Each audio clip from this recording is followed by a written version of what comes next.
Kia ora koutou. If we could have some quiet, please, so we can start our meeting.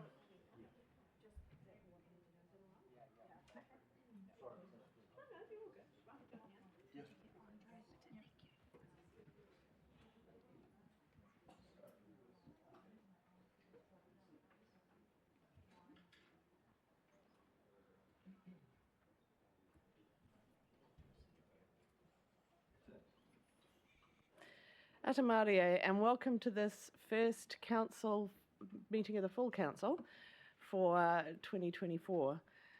Before we start our meeting today, I'd like to take a moment to acknowledge Whaanana Afiso Collins. Across the country today, flags are flying at half-mast, and hundreds of people, thousands of people probably, are gathered in Auckland to recognise his extraordinary contribution to community, and we would today like to particularly acknowledge his contribution to local government. Particularly Pasifika people, their lives are different because of his contribution that he's made over the years, and our heartfelt condolences go to his family and friends. If we could please stand for a moment's silence.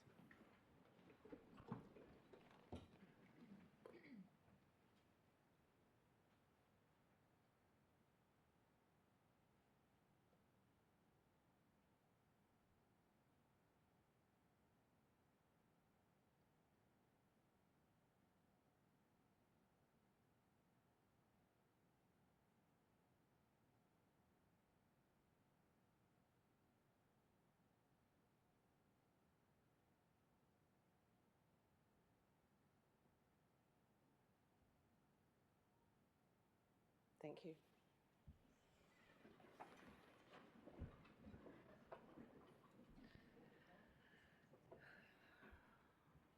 I would now like to invite Councillor Hanford to read the council blessing. Ia mātou e whiriwhiri ana i ngā take e kei mua i o mātou aro. E pono ana mātou ka kaha tonu ki te whakapau mahara hua pai mo ngā hāpore e mahi nei mātou. Me kaha hoki mātou katoa kia whai hua, kia tōtika tā mātou mahi, a mā te maia te tiro whakamua me te hihiri ka taia te arahi I roto I te kotahitanga me te aroha. Kia ora, Councillor Hanford. So welcome everybody, welcome to elected members, councillors and community board chairs, welcome to council staff, welcome to quite a number of public who've come today, welcome, and we look forward to hearing from some of you in public speaking time. So we have apologies today from Councillor Shelley Warwick, Councillor Kathy Spires, B. Larissy, Chair of the Ramati Community Board, and Andre Baker, Te Atiawa representative. Could I have a mover for those apologies, please? Councillor Kirby, seconded by Councillor Halliday. All in favour, please say aye. Aye. That's carried. Do we have any declarations of interest relating to items on the agenda today? Don't appear to have any. Nothing under items 5 or 6. So we move to public speaking time for items relating to the agenda. I'd like to welcome to the table, please, Kevin Burrows and Jackie Renouf. Speaking to item 10.1, Affordable Housing Trust. Good morning. Good morning. Morena.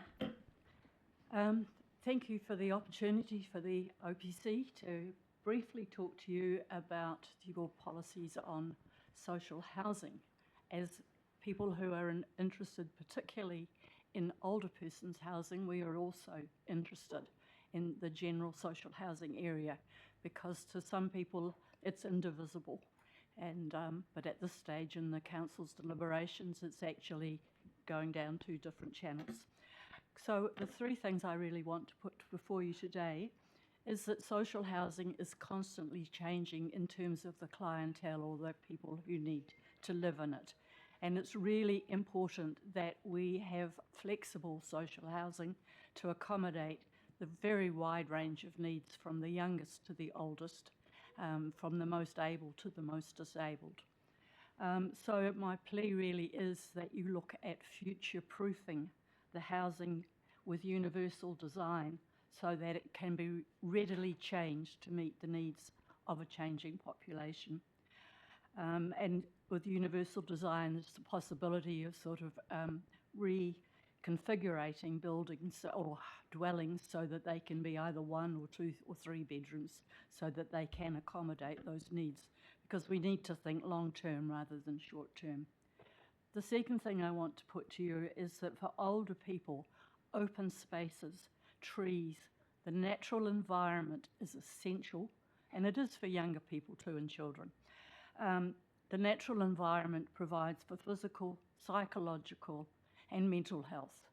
And unfortunately, we're seeing commercial high-density housing providing none of those things. They really are being built for a very different clientele and certainly not accessible or useful for the kind of people that social housing helpfully accommodates.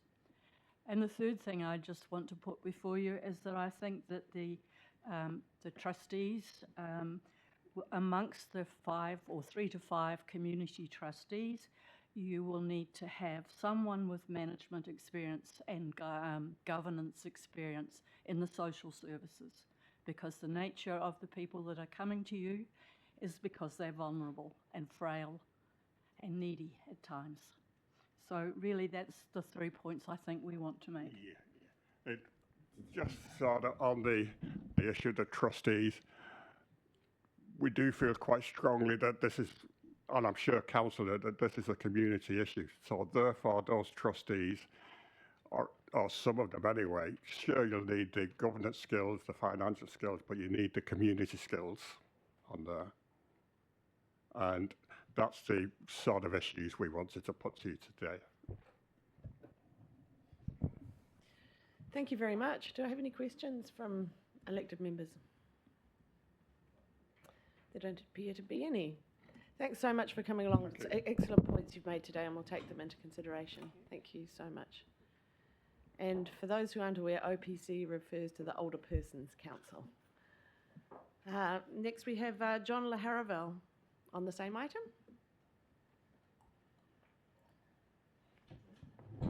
Welcome.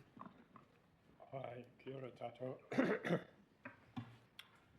First of all, I'd like to just acknowledge the tremendous effort that staff have put into getting to this point about proposing the Capity Affordable Housing Trust, is what I'm going to add some brief comments about. In general, I support the establishment of the proposed Capity Affordable Housing Trust as a community housing provider, both for the provision of housing in general, but also to ensure the continued provision and growth of housing for older people in the district. Now, these could be separate entities or whatever, it depends what's decided in the longer term. The council's 118 older person units are not sustainable now, probably haven't been in the past, and certainly aren't in the future in their current form, unless they're provided through a different delivery model. The cost of operating the older person housing probably represents between 1.5 and 2.8% of the rates take over the next 4 years, and is likely to increase with additional sums required for reconfiguration, upgrade, etc. So the reality, this is really a no-brainer to transfer general housing need into a community housing provider, and possibly also the older person's housing. The success of the trust hinges on its ability to raise funding and the extent and timescale for establishment funding and support, and this is no easy task. It's not clear to me exactly what timescale is envisaged for this support initially. The provision of affordable housing and dealing with the housing crisis is no easy fix, nor is operating social housing long term. At least the trust has the ability to be nimble to negotiate the myriad of obstacles that exist. Lastly, it's important to ensure that any housing provided is well designed, of good quality, sensitive to site, neighbours and climate issues. Remember, it's going to be around for a long time, maybe at least 80 to 100 years or more. In the UK, probably 30, 40 years ago, I think the average house age was around 120 years. It's probably a lot more now. In New Zealand, I suspect it's something about 80 to 100 years at least. Thank you.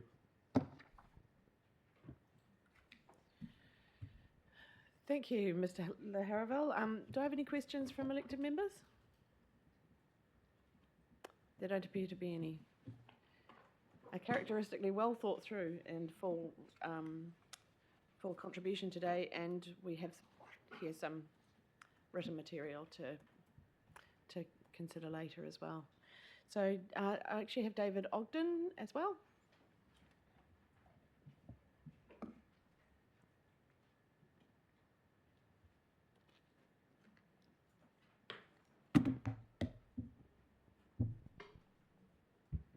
Thank you, Madam Chair. Can you hear me? Yes. Thank you.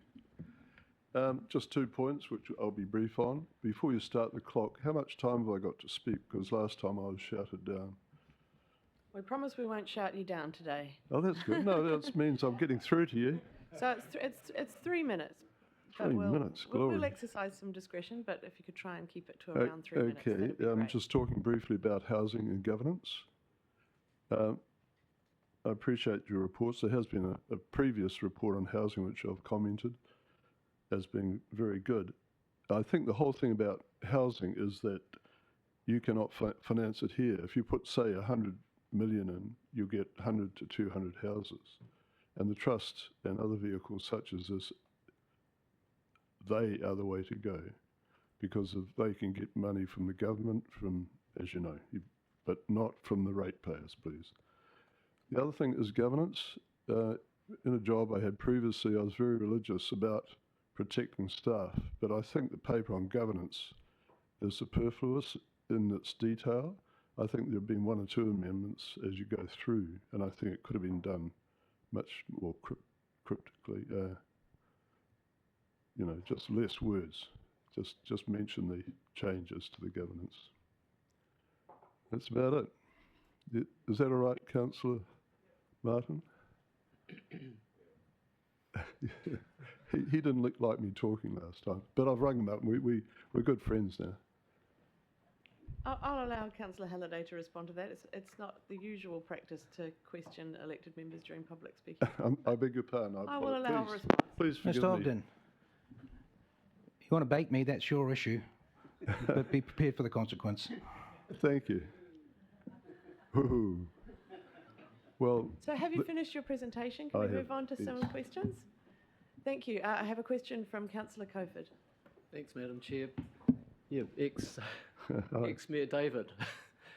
Are you aware of, this has to be a question, are you aware of government grants available for these projects for housing for well, older they people? are through, not necessarily, no, but they are through the likes of Lotto. There are vehicles such as community charitable things, Yeah. and there are vast Oh, we're amounts. pretty excited about the grants available to us, and it will lighten the load on the ratepayers. Be rest assured of that.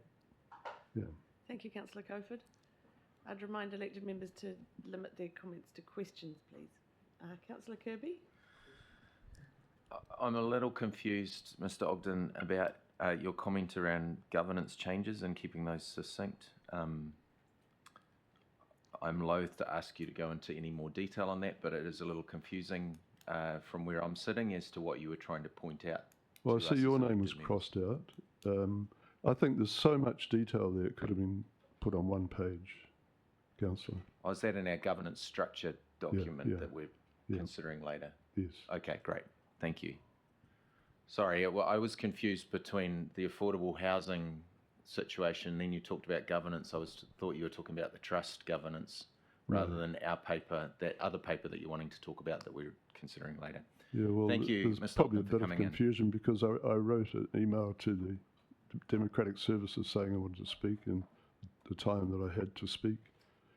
It wasn't acknowledged because the website address was incorrect. Well, I'm glad you made it in the end. Thank you Oh, for coming thank you. in. Bless you. Thank you for coming in, and thank you for your support for our approach. Thank you so much.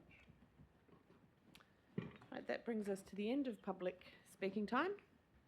Thanks to the members of the public who've contributed today. So we move on to members' business. Do I have any leaves of absence? They can always be forwarded to the Mayor's office.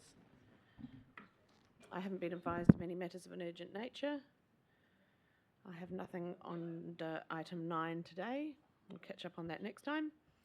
And we move to item 10, reports.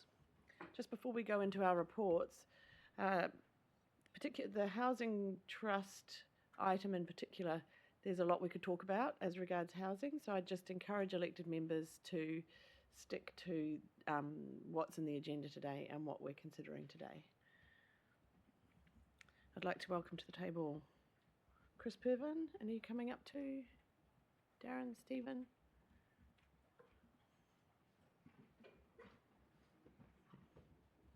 Have Stephen Cross joining Chris Pervin at the table.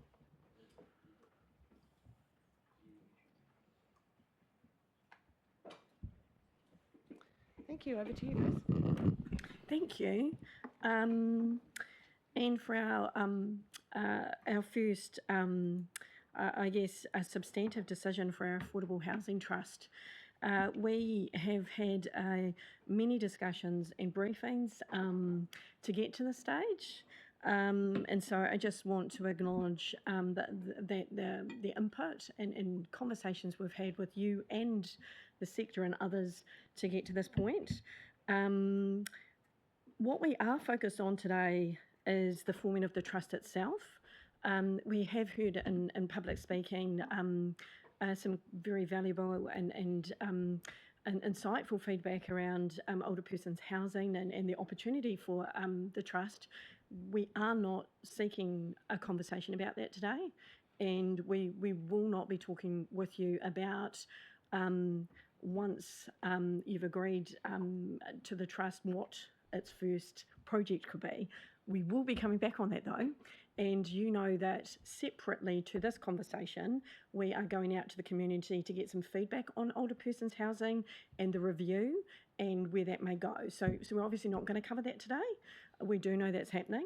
There are some other opportunities that are also potential projects for this Affordable Housing Trust, so we will come back on that. So I do just want to remind you that we are seeking some in-principle agreement today around the trust deed and the relationship management framework agreement that sits alongside it.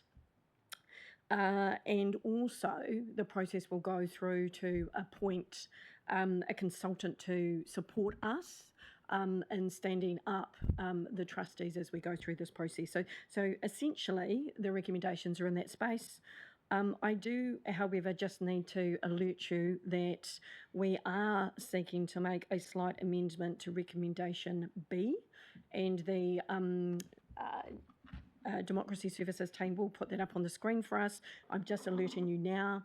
The reason for this change is that we had some feedback from David Cochrane from our Risk and Assurance Committee, and as a result of that, we're making this amendment to this recommendation. So it's minor in nature, but just ensuring that we've got the opportunity to refine the legal matters in the trust deed, and so we've just been a bit clearer about that.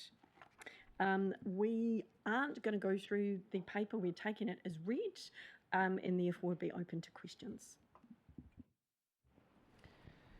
Thanks, Chris. We've certainly had an opportunity to have a couple of discussions about this already, so I'll take any questions now.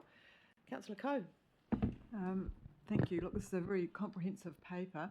I did raise in our briefing on this the issue of the financial implications, and I note in here that you state that there is sufficient budget for to establish the trust. I just would have thought that with a project of this magnitude, we might have seen roughly what that comprises and have some forward cash flow projections of how we plan to get this up and running.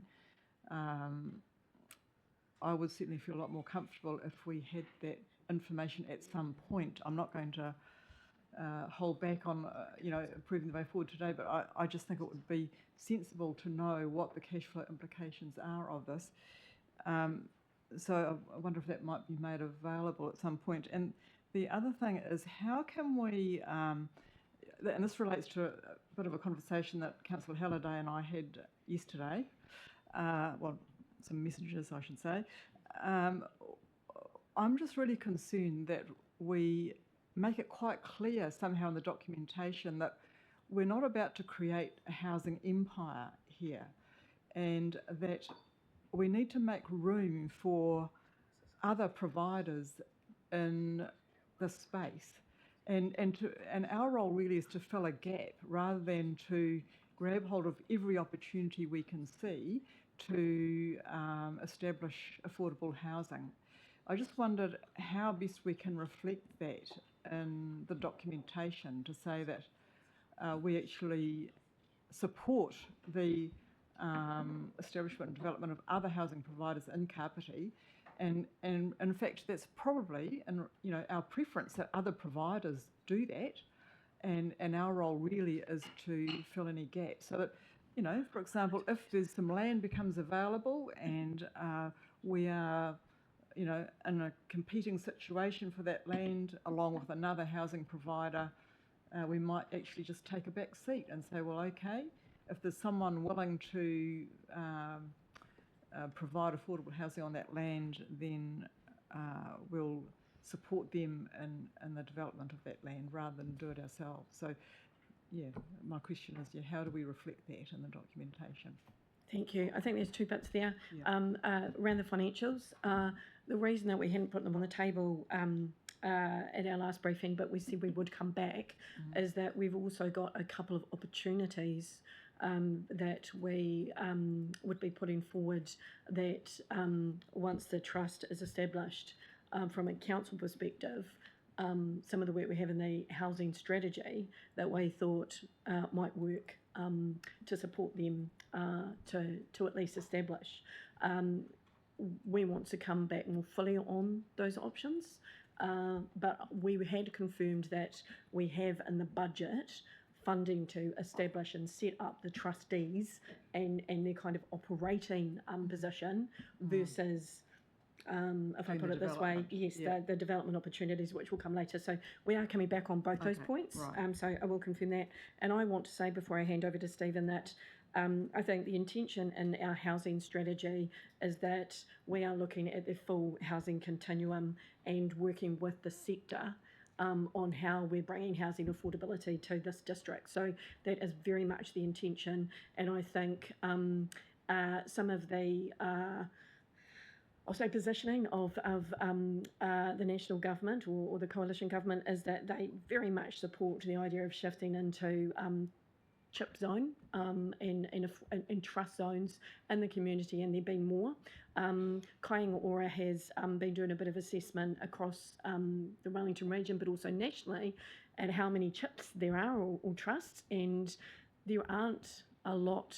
There's not a lot around. There's some areas where there's quite a bit, for example, Pororoa, but Kapiti and Lower Hutt and Upper Hutt were actually called out as an area where there is not a lot of activity going on in comparison to what they are providing in terms of affordable and social housing in our community. So I think we are part of the story, but not the story as a whole. So I will hand over to Stephen. Just to talk to your second point about partnership. There is a really strong emphasis in the trust deed around the trust having a mandate to work in partnership with iwi community housing providers and other agencies who may have an interest in establishing housing. So it is a very strong emphasis on working with the sectors and in partnership. Yeah. Okay, thank you.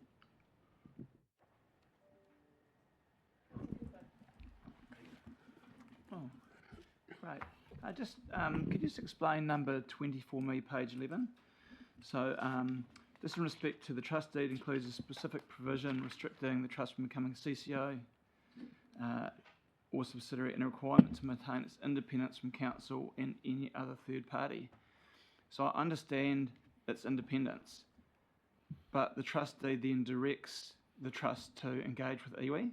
Would they not qualify as a third party? So is that not in direct conflict to 220?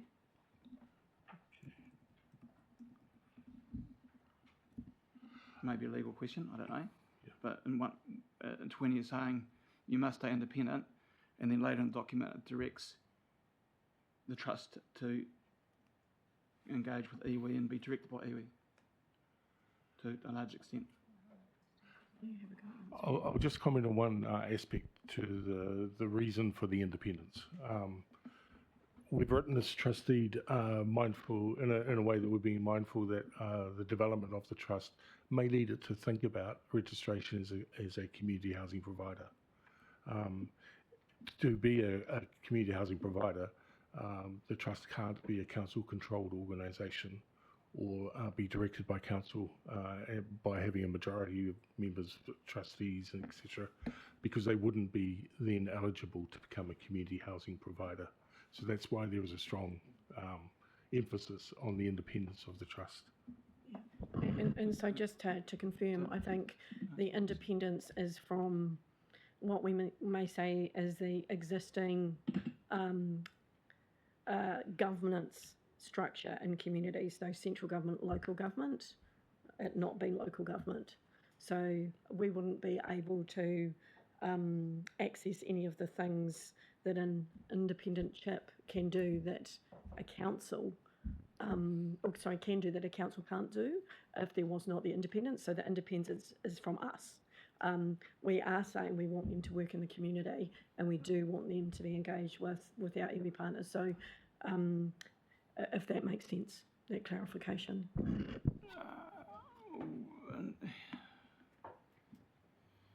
I guess it's a legal issue, isn't it, for the legal beagles? Who would qualify as any other third party then? I mean, what's the reasoning for that clause? I will need to pass on to Tim to respond to that. Sorry.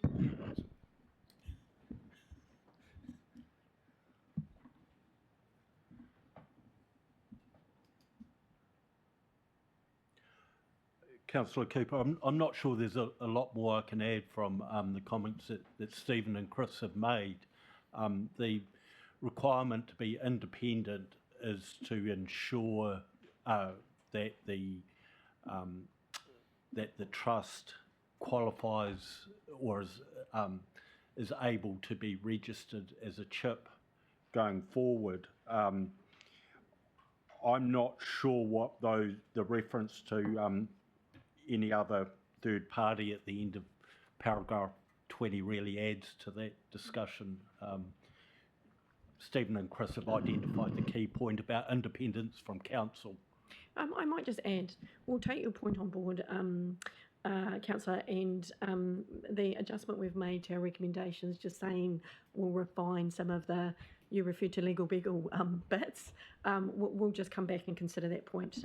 Thank you for raising it. Yeah, thank you.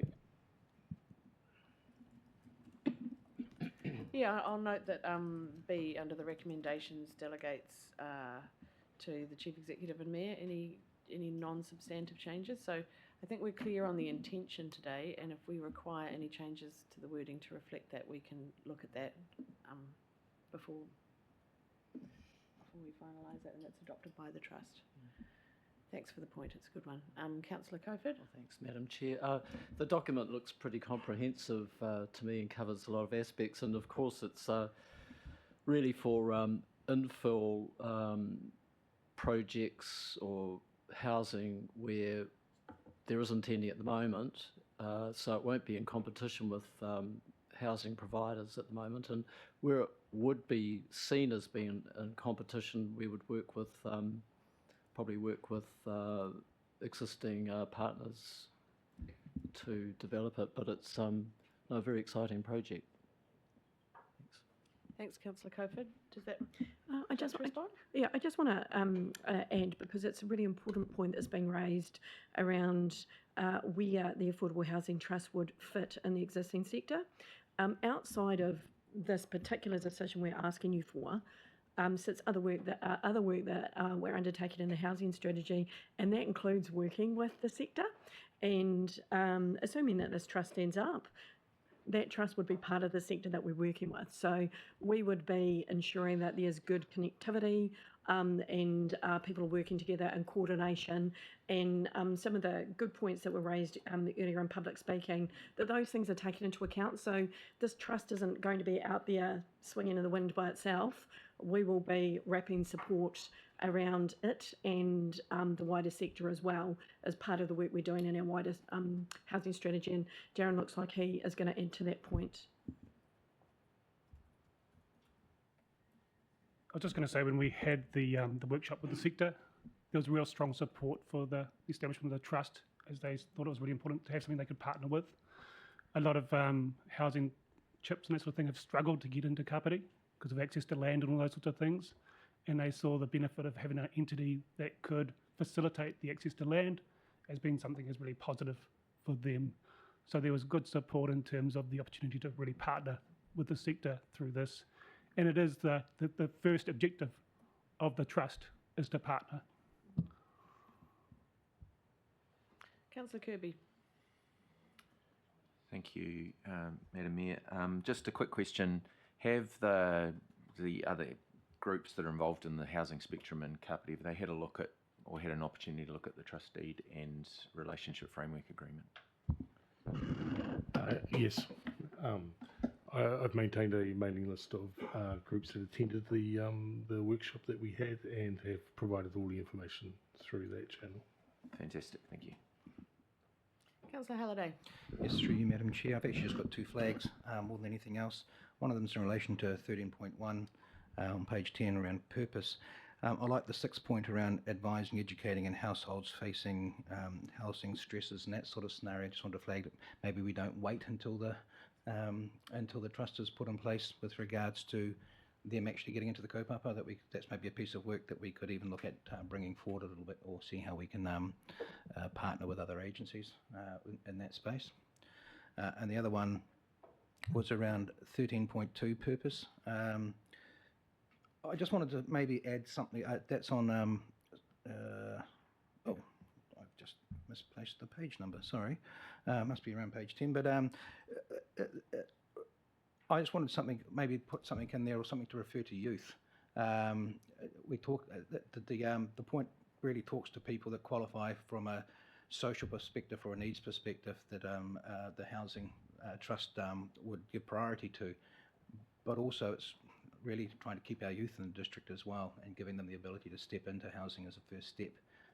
The land trust that we've used as a document has enabled us to, I guess, keep our local people local, and I think that would be quite nice to have something like that in there, but that can be added as a tweak potentially, or something a bit further on. But that's just really the two things I wanted to flag. Would you like to respond to that? I guess when I just say thank you for those points around the advising, educating, supporting, we'll come back to you. That's a really relevant point to raise, and we will consider whether what we already have there encompasses your intention, or whether we can just nuance that slightly. But good points, thank you. And just flagging, Madam Chair, happy to move the motions when they're due. Thank you, Councillor Halliday. Councillor Wilson.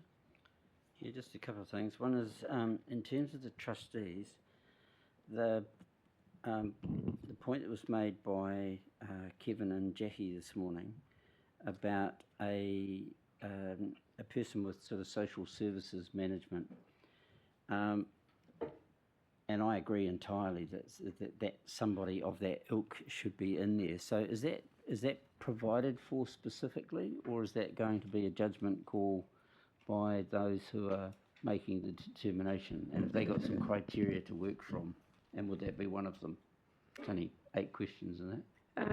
I would just confirm that the trust deed has a requirement for experienced community, social or affordable housing. However, I think the nuance that was put forward this morning was around management experience. So I feel that we can take again, it's that nuance. We can reflect that that feedback if it's not already encompassed. Sorry. The Deputy Mayor was just pointing to the bullet point below that, which does refer to experience in management or governance, and it talks about tenancy management though and property development. So I just want.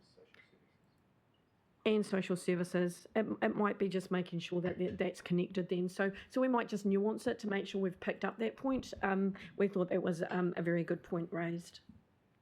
And just in relation to the engagement planning, there are a couple of ways you can go. One is, as Liz pointed out, that Empire Building, we're anxious to make people know that we're not doing that, but I'm equally anxious for people to know that we're not abandoning this space ourselves either. So when it comes to a communications plan, I've read through here, and I think there should be a little more thinking going into that, just in terms of this is nuanced in a lot of ways, and it's going to be really important that the public have a really clear understanding, and obviously for that to happen, we need to have a clear understanding as well about exactly what this is and where we will end up in that space.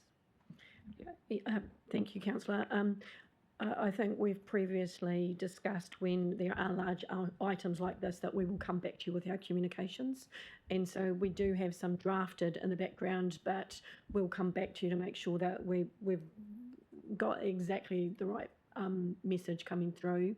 And also that it's not just in a newspaper, that we're actually making it readily available to people, because I know that there is a lot of interest in this and perhaps excitement also.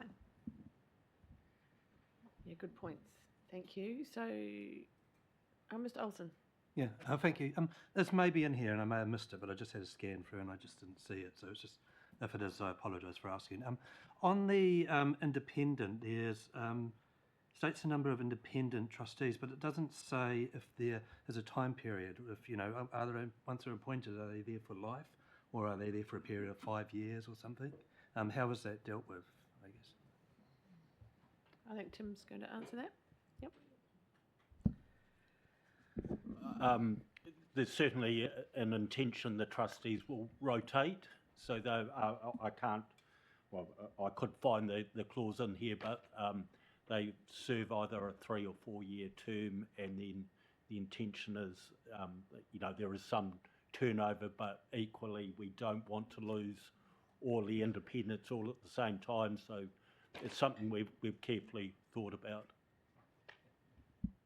Good to know, thank you. So Councillor Halliday said he'd like to move. Do I have a seconder? Seconded by Councillor Coe. Right of introduction. Look, sorry, I've got a little bit of a long-winded introduction, my apologies. But I think it does warrant this. Look, this is part of a journey that started last triennium. Affordable housing options, or social housing, really is a central government deliverable, and councils are regulators. But a question asked is, when do you as a community get involved when the government is not delivering? The table at the last triennium answered that question by stepping in. And as I've noted before, as a Tier 1 council, we had to prove why. 1.5% of Kapiti's housing was social housing, when the national average is approximately 4.5%. Our people in need were being moved out of the district. A housing and needs assessment was completed, a big piece of work, but it showed our need, and since then funding has been available to be accessed and advocacy put in place to bring government agencies into the area and to this table, and this is ongoing. That's one of many pathways. We have attached funding. Oh, sorry, that's one of the many pathways. We have attracted funding. That rich data is being used in other areas, but what about the options for lower cost housing mechanisms for local people to have reasonable local housing options? A community land trust model has been investigated and supported as a way forward in this space. It won't help in the short term necessarily, but you never know, but it will in the medium and long term and in an ongoing manner into the future. Councils have been workshopping this through many briefings, and Council has developed capacity and worked to refine and bring this option to the table. I hope it will get the support of this table and what I think is a significant step in affordable housing options being developed by the community for the community. But it didn't happen by magic. There are some people I'd like to acknowledge.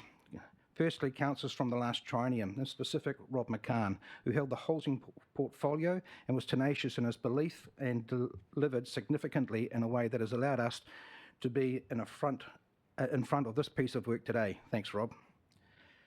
But in shaking each other's hands or patting each other on the back, the most important of these types of achievements can be overlooked, and that is council officers. I would like to make special mention of Darren Grant, but also Stephen Cross, but not forgetting others that have gone before, such as Steve Flood, and also the council team in general, because this is very much a team effort, and that includes the documents that came out after Christmas, which I certainly wasn't expecting to come out as quick as they did with regards to the legal team, etc. I do flag inclusionary zoning as a potential funding tool, and funding pathways in general is something we do need to address. But as has been pointed out, central government may be coming to the party in that respect, and I look forward to how we engage. But I do implore central government to be working with local government in a constructive manner for delivery for our community. I ask you as our fellow councillors, my fellow councillors, to support this motion and the development of this trust. Thank you very much. Thank you, Councillor Halliday. That was actually well under the 5-minute limit for contributions to debate and some very well made points. Do I have any other contributions to debate today? Councillor Wilson. Yeah, just briefly, I also wanted to acknowledge the work of Rob McCann, who had the housing portfolio. So these things don't happen overnight. It's been a long process. And also the work of the Social Sustainability Committee in getting this. But just the comment I do want to make is that I think this is a very significant advance for this council and for this community. As a district, we have lagged behind the rest of the country in terms of the provision of social housing, half the national average. This, I think, goes a long way towards addressing that, and I couldn't underscore it enough. I think this is a hugely significant piece of work. Thank you, Councillor Wilson. Councillor Coe. Just a comment from me, and that is that in my experience as a financial advisor, housing costs are one of the key drivers of poverty in our community. And I think this is a landmark decision for our community. I fully support this initiative. Let's get some affordable housing in our community. And especially, you know, at the moment where things are tough in the economy and it's going to get worse, we know that. So this is something we need to proceed with as a matter of urgency. Thank you. Thank you. Mr. Butler? Oh, let's Councillor Kirby. The Deputy Mayor. Thank you. Just wanted to add my thoughts of thanks to staff. I know when this was first presented to us in a briefing/workshop, I had quite serious questions about what was going on and how it was going to be outworked. And I'm really pleased to be able to see this landed today, having done some really good, robust conversations within our sector of the housing community and providers, and having their input. I think is really important that we're on that page with them, that they're on this journey with us as we do what's good for our community. So thank you to staff for taking us through this journey. I appreciate it and really excited about what will come out of this. Thank you. Councillor Hanford. Yeah, I don't really have too much to add, but also just wanted to say a huge thank you. I think it can't be understated the amount of time that we've spent talking about this and how patiently you've walked us through all of the detail. And yeah, I personally feel like we've traversed it a lot, and that's thanks to all of the knowledge that you hold and your willingness to run us through it and really respond to comments and questions that we've put on the table. So yeah, it kind of does feel like almost the end of one process, but then very much the start of a whole new journey, which is quite an exciting place to be at. And as has been mentioned by everyone so far, the potential for this to provide some much needed social and affordable housing for our community is really exciting. So I'm personally just pumped to see sort of where it ends up and what ends up sort of coming to the fore, the people that end up getting involved and the skill sets that those people bring. I think that'll be exciting, and also flagging the conversation around inclusionary zoning. I think that's a really exciting opportunity as well that we should fully explore and understand how it could connect in with the trust. And yeah, I'm just excited to see us crack on with the work. Yeah. Thank you. Mr. Butler, finally. Cam. Thank you, Madam Chair. I think everyone around this room realises some of the challenges that Otaki faces, and housing is one of them. And I'm delighted to see this going ahead, particularly between KO, potential for the Housing Affordability Trust, but private developers, iwi with the Papakāinga developments that are planned. I'm looking forward to seeing a future where Otaki, where we don't have people sleeping in cars, in garages, on sofas, and that people actually have warm, comfortable homes to be in. So certainly in full support of where this trust and where it's going to. So I would like to, again, like many others, say thank you to the work that's been done by councillors, former councillors, and the staff. Thank you. Kim Tahiwi? Kia ora, just a couple of acknowledgements. Firstly to the staff, great job. I know how hard you've worked on it and how long the journey's been, and where it all started, so awesome. Glad to see it across the line. And acknowledgements to the speakers that spoke on the housing. I 100% agree. A house is more than bricks and mortar, and the natural environment and what that brings to a home and how you live is a benefit that you cannot put a number on. So absolutely agree with that, and I think you're right, the success to the trust won't be in the trust deed and the rules, it will be in the people that we put there. The rules, as we know, are only there if something goes wrong. So if we have the right people and the right minds, then it should be a success. And that's all. Thank you. Before I pass to Councillor Halliday for a right of reply, I'll just add a couple of acknowledgements.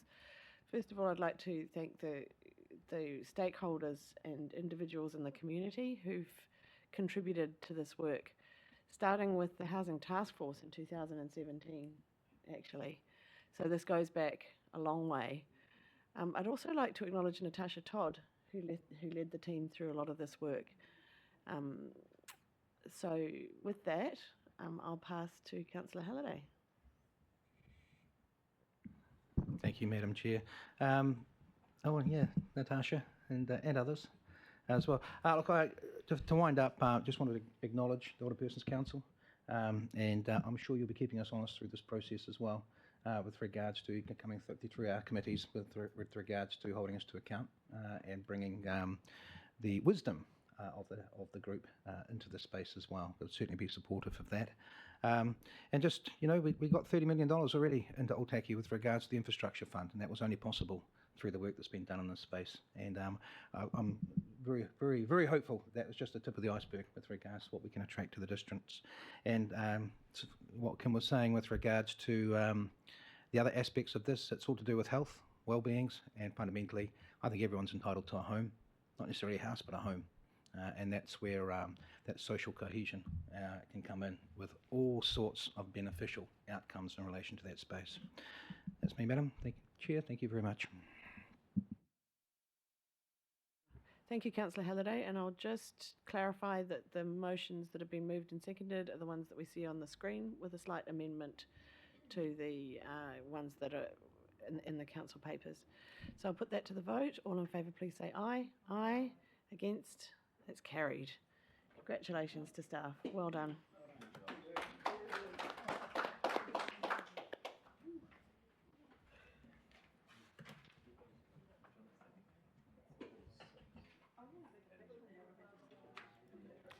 So I'll just take a moment to reset before we move on to item 10.2.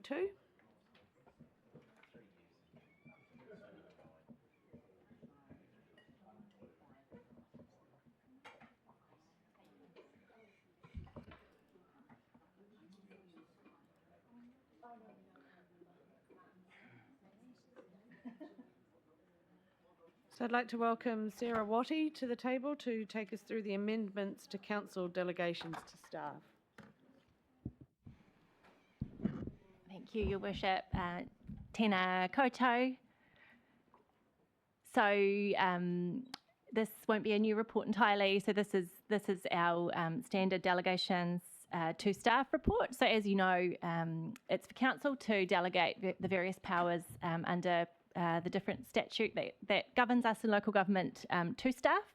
So under most legislation, that can be to the Chief Executive with the power of subdelegation to staff, and the RMA requires a direct delegation from you to relevant staff members. So the primary purpose of this paper is to give effect to changes needed to implement the organisation's new structure, preparing for the future. So you'll note there are a lot of changes.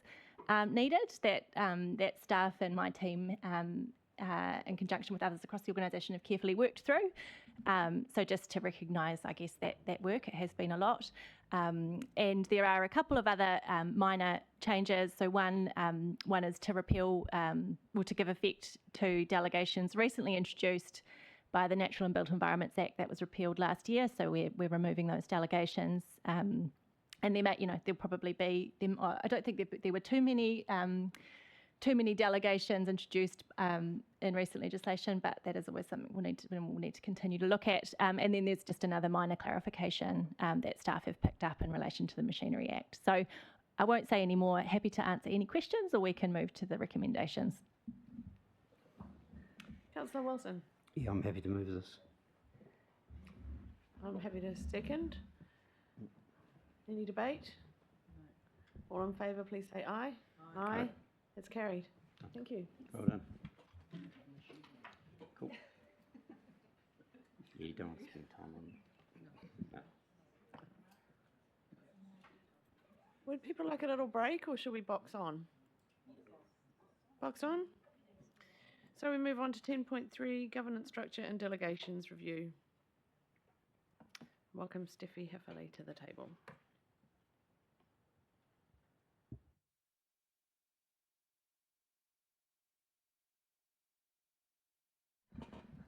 Kia ora koutou. This report asks you to consider the proposed amendments to the governance structure and delegations document.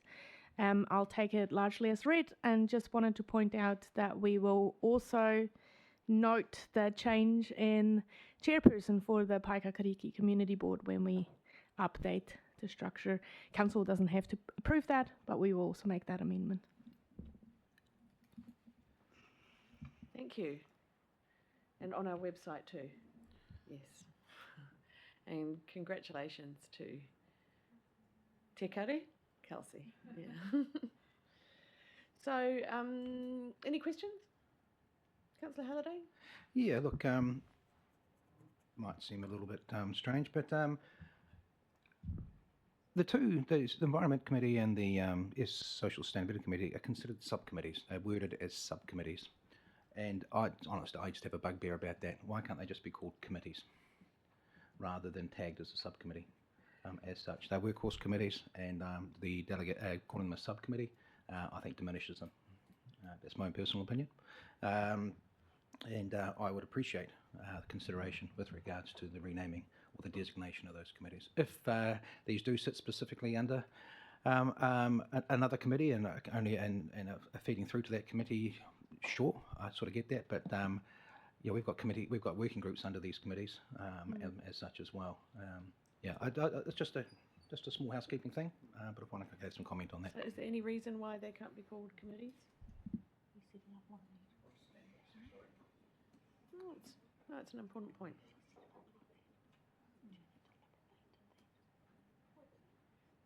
Just getting some clarification on whether there's any issue with that change.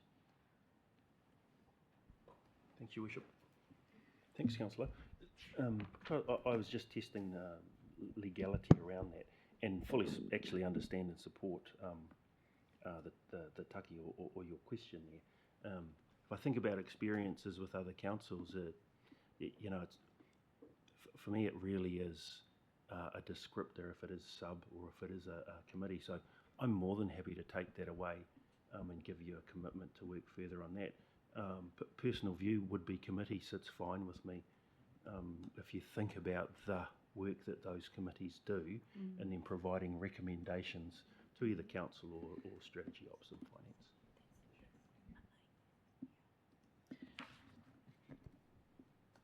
Councillor Pravanov.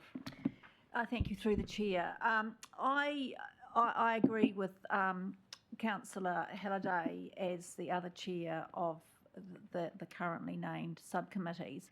I suppose the other part of that too, the delegations, which I know often mean that we make recommendations to either to SOF or the council. So we often don't have the power to actually make decisions, which is another different matter, which I think also I'd like a response to that too, please, and I have several other questions. So I think I should answer that because the suggested delegations rest with the Mayor's office. So I'm happy to work further on delegations. There's also some extra delegations that are already embedded in this change. But we can change this document any time. So what I suggest we do is make the suggested amendments today, and we'll make a commitment to look at any further changes that might be necessary and bring this back as necessary, because we can bring it back as many times as we like, rather than trying to make changes on the fly today, which we don't know about the implications of them, but fully understand your point, and a work in progress, working out what these committees do and how it sits. So I'm happy to look at that further.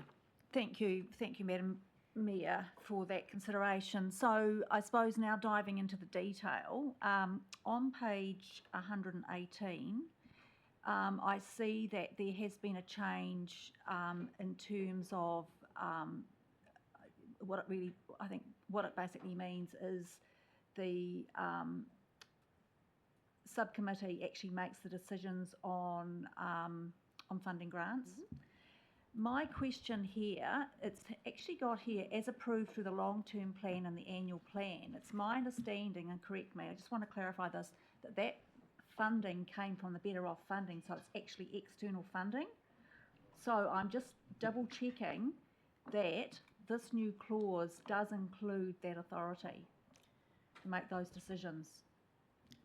So maybe Mark can also help me answer that question, but the climate action grant is what you're Correct, referring to, yes. and it was intended that you would be able to make decisions on that fund, so that will be considered as part of the long-term and annual planning, and then you can approve that grant funding, yes. So just to clarify, so it's my understanding is this is the second and final year of that grant. So just to clarify, it is actually in our long-term plan, even though the money came from an external source.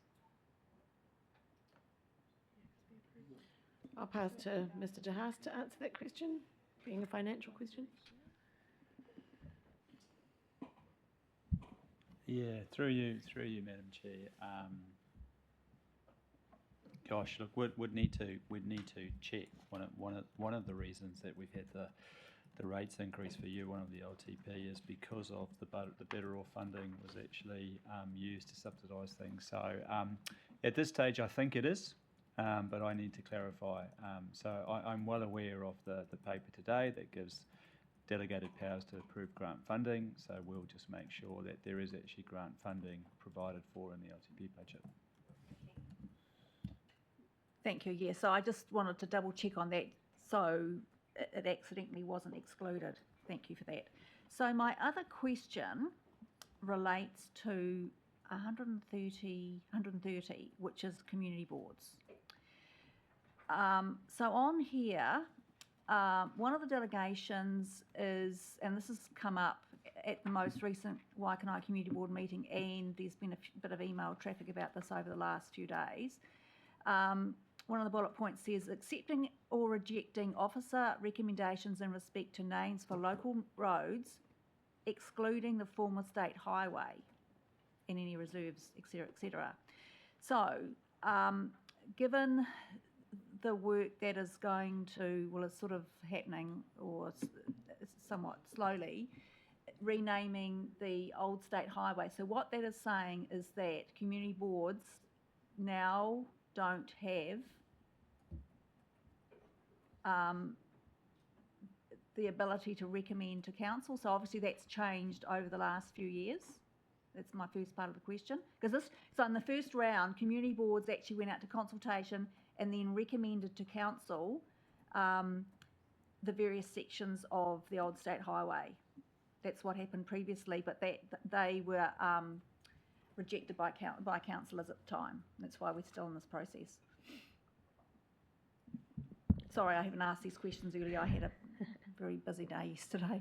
Oh, this is question time. It's all good. Steffi? So the delegations for the community boards haven't been amended, and there is no recommendations to amend them, so they would be as they stand currently. Yes.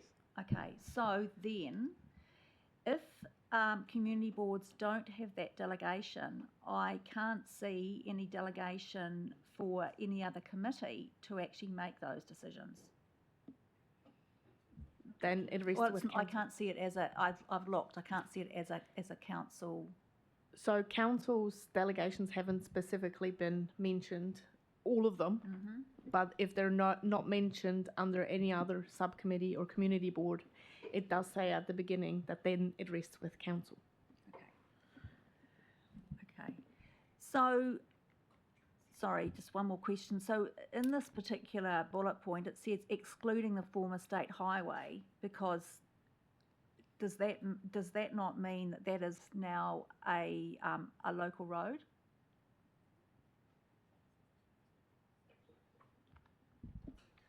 I'll just chip in, but I'm sure Sean will correct me. It's not revoked yet, if I understand correctly. So it is still considered to be. Pardon? It hasn't revoked yet. I know, but it says former state Yes. highway. So it's a case of where if it's revoked, then it is actually a local road. So as part of the revocation, we will do the renaming. You know, you don't still call it a state highway. We know it is the former state highway because we now have a new state highway running through our district. Okay. Thank you for that clarification. Councillor Wilson. Happy to move the recommendations. I'll note that you're anybody wants willing to to move discuss them, it but I do too? have another light on. Mr. Oh, right. Mansell? Thank you, Madam Mayor. The only issue I see with subcommittees changing committees is the voting rights of community boards and possibly iwi, whether they are lost and whether that's a reduction in the powers of community boards or delegations of the community boards and how we see that. Thanks. Yeah, thank you. Just while we're on that very briefly, it's no reflection on how important we see those subcommittees as being. If we can possibly change them to committees, then I'll commit to looking at that. So Councillor Wilson is moving. Do I have a seconder? Councillor Handford, right of introduction. Yeah, I think this covers off the basis. Actually, I would just agree with that. The committee versus subcommittee. It's just in terms of the perception, and given that I'm the person who chairs a third of our committees, actually half of the committees, if we exclude the subcommittees, yeah, I think they should all be called committees because that's what they are. So, yeah, but these recommendations are fine. You start listing them at the bottom of your emails, Councillor Wilson. Councillor Handford? Yeah, I agree about the committee distinction. I think, yeah, committees sounds good to me. The only thing that I wanted to mention was the amended delegations for the Social Sustainability Committee to include the authority to receive and consider regular updates in relation to regional transport matters. I know we talked about the fact that the Climate and Environment Committee would be useful for us to also have oversight of that, considering it makes up such a large portion of our footprint. And so whether there's a way of those updates either coming to both committees or a quarterly update being given to Strategy Ops and Finance through Martin's committee, then maybe that's a way we could do that. But I just wanted to flag it as something that we did talk about, figuring out how the intersection between the social and environmental stuff sits with transport, considering it's such an important area of focus for us. So just trying to figure out how to get that right, I guess, once we start to have updates coming to the table. I'd quite like to make that change today, because it would just be a matter of copying and pasting those words from the delegation of one subcommittee and popping them in the other one as well. Do we need a motion to capture that change, or should we just...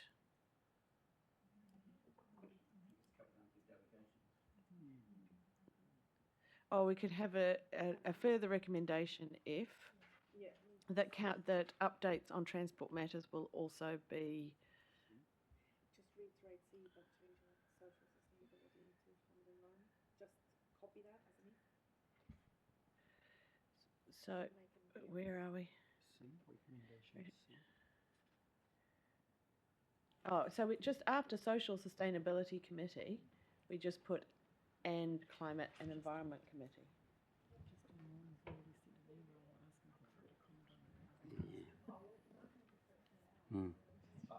And we'll just sort it out as appropriate where they should go and make sure there's not repetition as we go along. But we can just pop it in there now and then we'll just see how that works.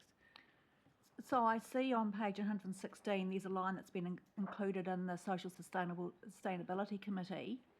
It's actually got a committee there, funnily enough, about just cutting and pasting and putting that into the CES one as well, rather that's what I'm suggesting. Oh, I thought you Yeah. were saying actually adding something in the So we need to do, yes. so Yes. we leave it in the Social Sustainability Committee, we copy and paste. Yes, right, gotcha. Into the, Yep. I don't know if I said it right. Yep. And then we're just changing the recommendations to reflect Yes. that. Yep. Yep. And then we'll make sure that we sort it out so Yes. there's not Thank you. too much reporting back going on. Very happy with that, thank you. Yeah. Very good. So are you happy with those changes, Mover, Councillor Wilson, and seconder, was it Councillor Handford? I'm Yep. thrilled. You happy with that? Thrilled. Any further debate? Well, any actual debate? No, not seeing any. So I'll put that to the vote. All in favour, please say aye. Aye. Against? That's carried. And I'll take those other suggestions away and we may get another paper coming back soon. Thank you, Steffi, for the work that's gone into this.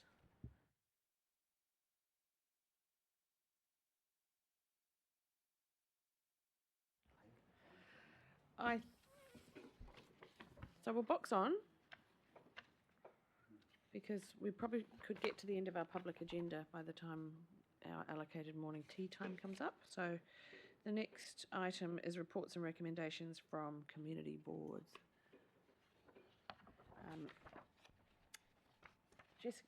Jessica is going to lead us through this.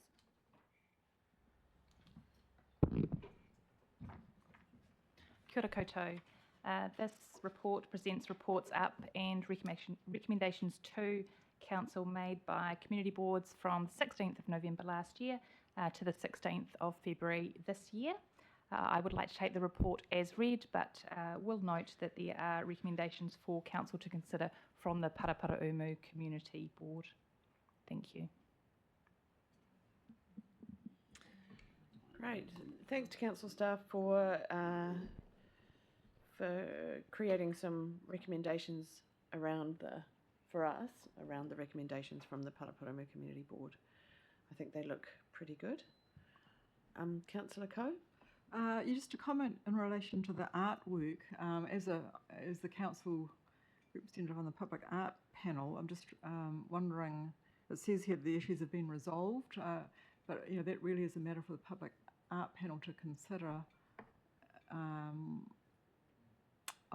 not aware of any communication from the community board to the public art panel to resolve those issues. Okay, so that's a question. Sorry, that's a question for staff, but I'm happy to invite comment if it's appropriate. Chris, are you over this? Mark? Sean? Somebody? I'm not totally aware of that conversation at the community board. I know there was a conversation about the existing artwork that was put in as part of the previous McLean Park upgrade work, and there was, as I understood it, a desire from the project to continue with that current theme as part of the remainder of the work. So I'm not over the detail. The recommendation isn't clear whether it was resolved at the meeting or whether it still needs to be resolved in terms of the, I guess the last bullet point refers to group manager. So again, I think whether Mark can update more on that, I'm not aware of where it ended up after that conversation.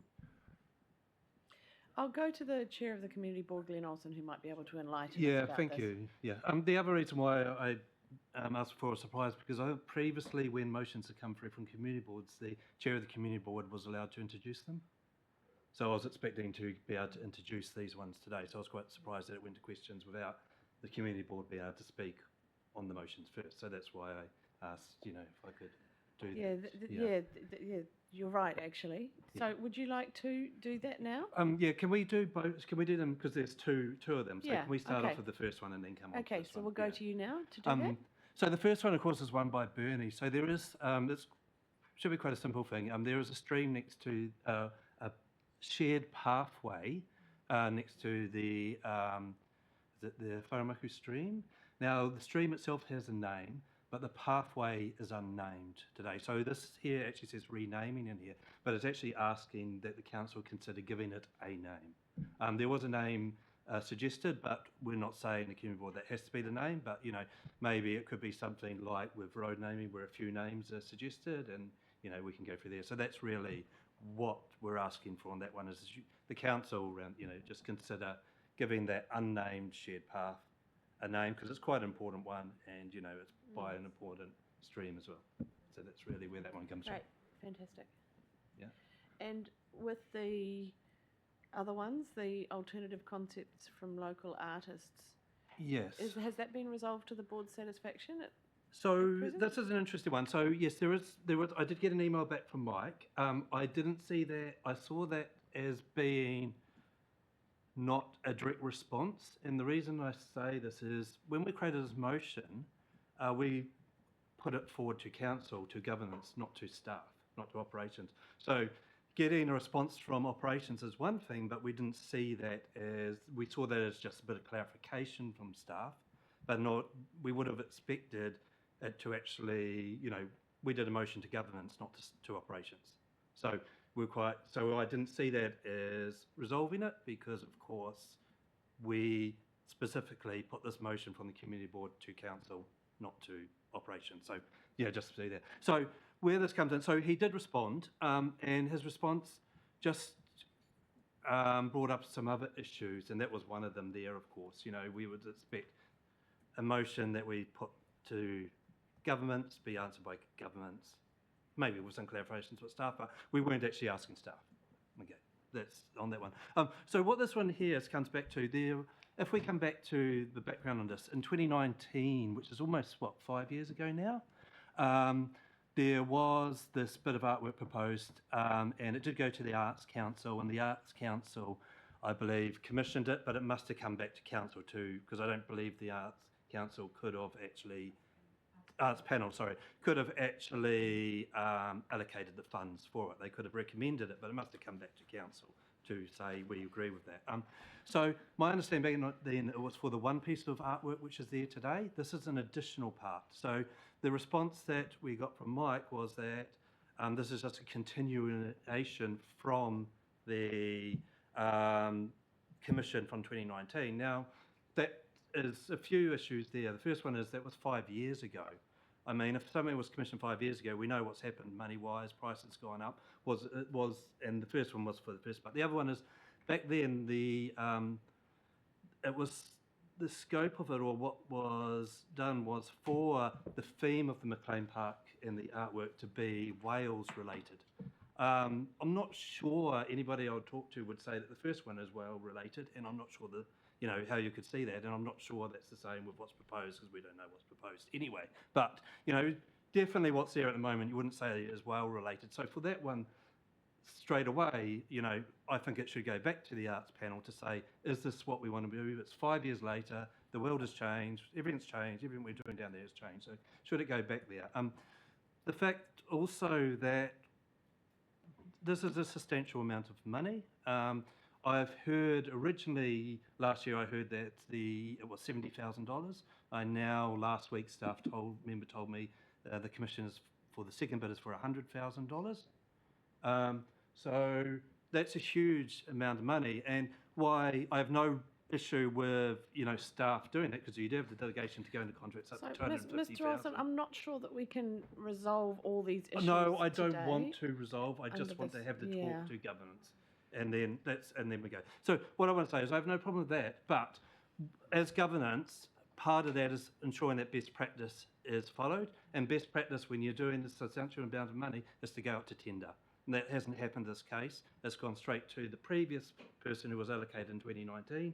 We feel that it should go out to tender again. The second part of this is prioritising local artists, which is a big one because I know when this original work was commissioned by an artist outside of here, it did upset our arts community. And, we're doing a big push for the arts community here with the Arts Trail, with all this other art stuff going on.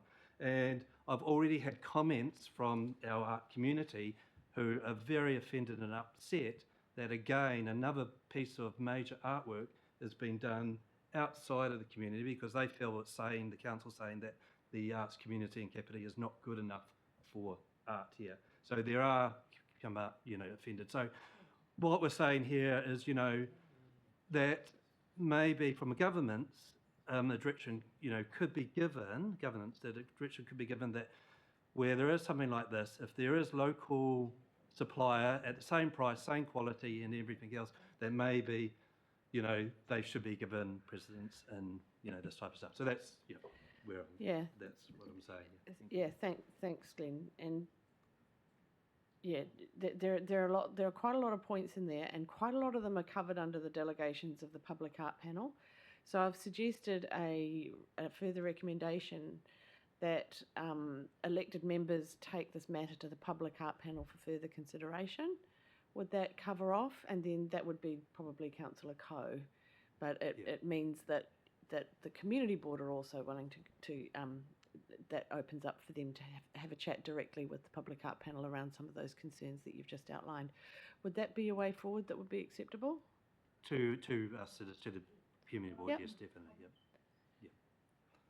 You can have a brief comment, please, because I'm wanting to move on from this topic, if possible. Sure.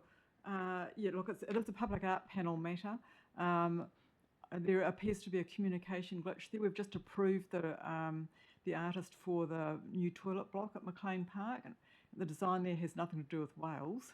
So, look, I'm happy to take that up with the Public Art Panel. We haven't had a lot of meetings of the Public Art Panel for, I'm not quite sure why, but it certainly relates to the restructuring that's happened within the staff and also the lack of progress in the culture and creativity strategy. So if you just give me the information, I will see what I can do to resolve those matters from a Public Art Panel perspective. Thank you. Thanks, Councillor Coe. I'd like to move on from that topic, if possible, because I think we've got a way forward where we can discuss it in an appropriate forum rather than under this paper. So if people have any comments to make around other items. Madam Chair, I just wanted to suggest one other change in regards to point D. It says that this matter has been resolved. If that could be changed to is being resolved until it is resolved. That just keeps the matter open more than anything else. I've got issue around the space, but I'm happy to follow it up as part of the resolution. I noticed Councillor Cooper had an issue around this as well. So we'll make sure that we follow up on any other points around this issue. But I don't think this is a forum where we want to debate how we procure public art or public art in McLean Park in particular. I think we've got the recommendations, we've got a course of action, and we can do it through that and take this discussion into another forum. Is everybody happy with that? Is that okay, Councillor Cooper? Is that all right with you too? Yep. Cool, thank you. Councillor Provanov. Yeah, thank you. Through the chair. So my question relates to my helping my understanding. So B1 talks about this decision being deferred previously. So when a decision is deferred, it stays live until it is closed off. Is that correct? Which decision are you referring to? The one to do with the naming the pathway. So obviously it was considered, it sounds like it was considered by council at some point in time. It was left today, and I assume that being deferred means it's still lying on the table. And so any decision such as this one that lies on the table is live until it is actually dealt with, either by being approved or by being declined. Is that correct? No, that's a question that I think staff should answer because it's to do with a process. But it's kind of outside the discussion in this paper, which is about recommendations from community boards that we're considering I don't really want to discuss the whole of council processes right now or any wider issues. We're starting to drift off topic. Look, I think that's something we can take offline. What happens to items when they lay on the table or are deferred, and what's the process around that? So we'll take that offline and come back to that as part of our councillor queries. Councillor Wilson? Yeah, I guess one of the advantages of living to this grand old age is I was around back in 2017 when this matter was deferred. It was never deferred by council, it was deferred by the community board. And just in terms of that specific name, and there was a reason for it. And so this comes to my point on C, where we've heard from Glenn that the council was requesting staff to investigate naming the path. But here it's quite instructive. It's about a specific name, and I, for the same reasons back in 2017, it wasn't an appropriate public discussion then, and I don't think it's appropriate public discussion now about somebody's, a specific person's name, because generally speaking, if you name something, people will have an opinion about that. They'll have an opinion about the name. And so generally speaking, what happens is people go away, they do the homework on that, about what you might call a path, and then that comes back and then it's adopted, usually in public excluded, because then you can have a discussion around it. So it's about the sensitivities of the people involved. Yeah, we're looking at an amendment to cover that off. Yeah. Councillor, is that, so maybe come back once we've got that up on the screen and see if it addresses your concern. Councillor Hanford? I just wanted to raise a couple of questions, and sorry, they're not specifically related to the recommendations on the table, but they are related to recommendations coming from community boards, so hopefully that's okay.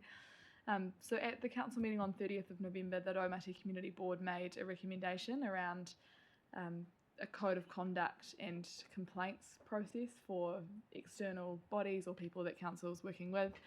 And so I was just wondering whether there's the possibility to please receive an update on progress on the draft code of conduct and progress on the complaints process, bearing in mind that there was an undertaking made to bring an item back to council in February on the complaints process, specifically tied up with the rest of the review of that process. Sarah has enthusiastically approached the table to provide this information for the community board through you, Councillor Hanford. It must be the two coffees. Because this came through this morning, I haven't had a chance to check what exactly the resolution was, just to be clear, whether it was an undertaking that we update in Feb. But what I recall is that we did discuss this and we did commit to, so there are a couple of parts to this. So we committed to reviewing our operational complaints policy as it relates to advisory group members in early 2024. I don't recall we committed to exact timing. We may have said we'll bring you back an update in Feb. So I don't think it's material. We are looking at it. We haven't. It's up for review.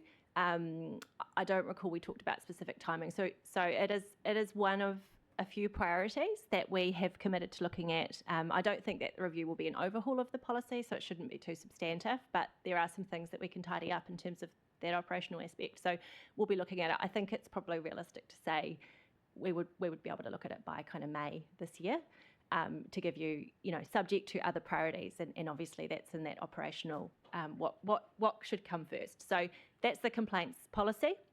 The other aspect that we discussed was the whether we should have a code of conduct for advisory group members. As you'll remember, elected members and community board members have adopted a code of conduct. We don't have one for advisory group members at the moment. We committed to, I think, exploring councillors' recommendation at that meeting that we look to implement one for advisory group members. That will be part of a broader piece of work that staff are currently, we're meeting this week to talk more about what we need to do in terms of advisory groups, and there's probably a couple of levels. There's probably some initial work that will include this code of conduct. We've had an initial look at the elected member code of conduct, and I think there's quite a bit that we could pick up for advisory group members. And so that piece of work around the code of conduct will tie in with the broader advisory group work, which might include things like looking at having a consistent terms of reference for advisory groups, and what are the consistent set of standards that we as a council require for our advisory groups who represent us on different operational matters. So does that respond to your question? Yeah.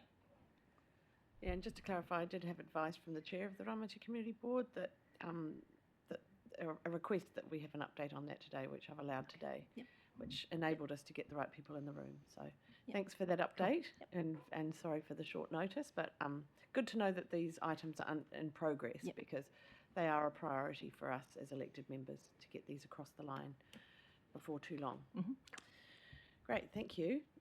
So we have some somewhat amended recommendations up on the screen. Is everybody satisfied that they cover off the concerns that have been raised today and reflect our conversation? Yep. Do I have a mover for those? Moved Councillor Wilson, seconded Deputy Mayor Councillor Kirby. Any further discussion? I'll put that to the vote. All in favour, please say aye. Aye. That's carried. Thank you. So we'll just get to the end of the public meeting, which is confirmation of minutes on page 150, moved by Councillor Kirby, seconded Councillor Pravanov. All in favour, please say aye. Aye. Against? That's carried. So we'll now take a break till 15:15. The purpose of our break being to stretch our legs, get a cup of coffee, and have comfort stops as necessary. And we'll come back for public excluded at that time. So thanks to those who've joined us on live stream, and we'll see you soon, the rest of you.